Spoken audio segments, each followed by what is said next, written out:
Doing your flea and tick treatment for your Border Collie is definitely something you should be doing. And when should you be doing it, you ask? Well, we're here to help with that.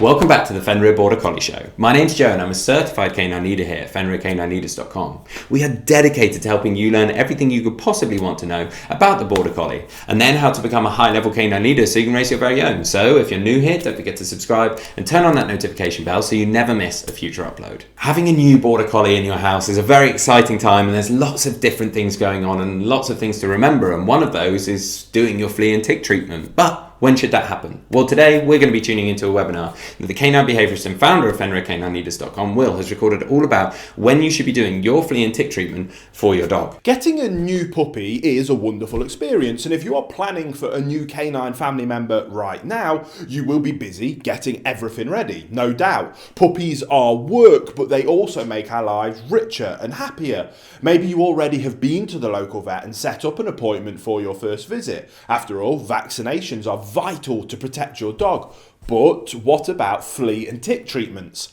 Well, in today's webinar, we will discuss at what age your puppy will need their treatments for inner and outer parasites. And we will begin with the first set of parasite treatment, which your puppy should already have by the time that you bring them home. If you buy your puppy from a good breeder, they will give you a pet passport. This booklet lists all the treatments that your dog has received from their breeder's veterinarian.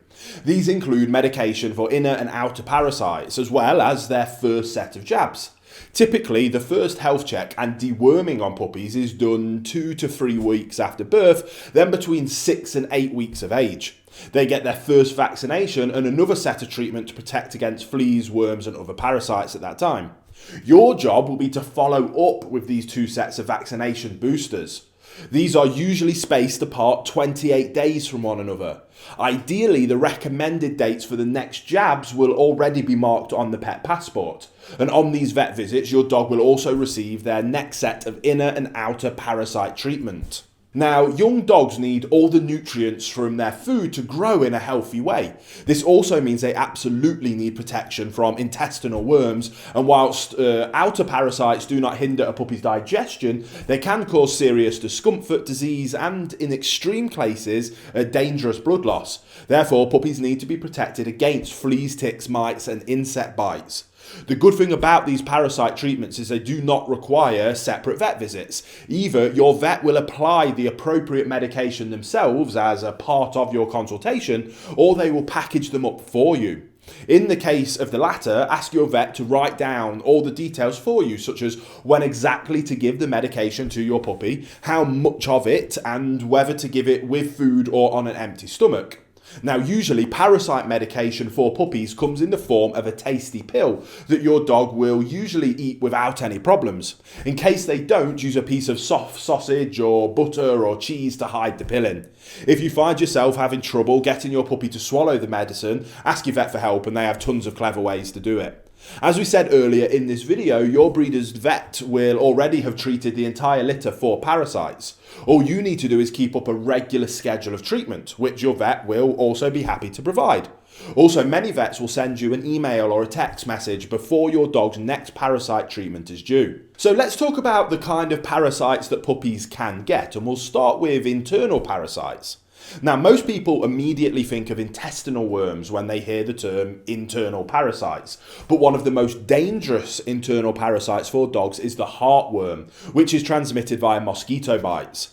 Heartworm prevention for puppies usually comes in the same pill as their deworming medication, but you want to double check with your vet and that this is the case, and whether or not the prevention is even needed, as you may be living outside of a heartworm risk area. Puppies can also usually get roundworms from their mothers. These spaghetti-like worms are the most common intestinal parasites in dogs. They can be seen in the stool, especially after a deworming treatment. Now, tapeworms will lodge in the small intestine of dogs, who can become infected by eating rodents or fleas that then carry the worm. Tapeworms can appear in the excrement again, looking like grains of rice. Now, hookworm infection is often caused by puppies eating other dogs' excrements, and they cannot be detected in the dog's stool, so you won't see them. Whipworm infections are quite serious and can cause bloody diarrhea. Infection comes from swallowing contaminated soil, where the worm's eggs can survive there for years. They're some of the more common internal parasites, but there is also external parasites. And external parasites take nutrients from the dog's blood and can live either on top of the skin or within it. Some of them only cause superficial skin issues, whilst others are carriers for other more dangerous organisms. Lice, fleas and mites are the most common external parasite in dogs. Apart from pesky itching, they can cause severe allergy in young dogs.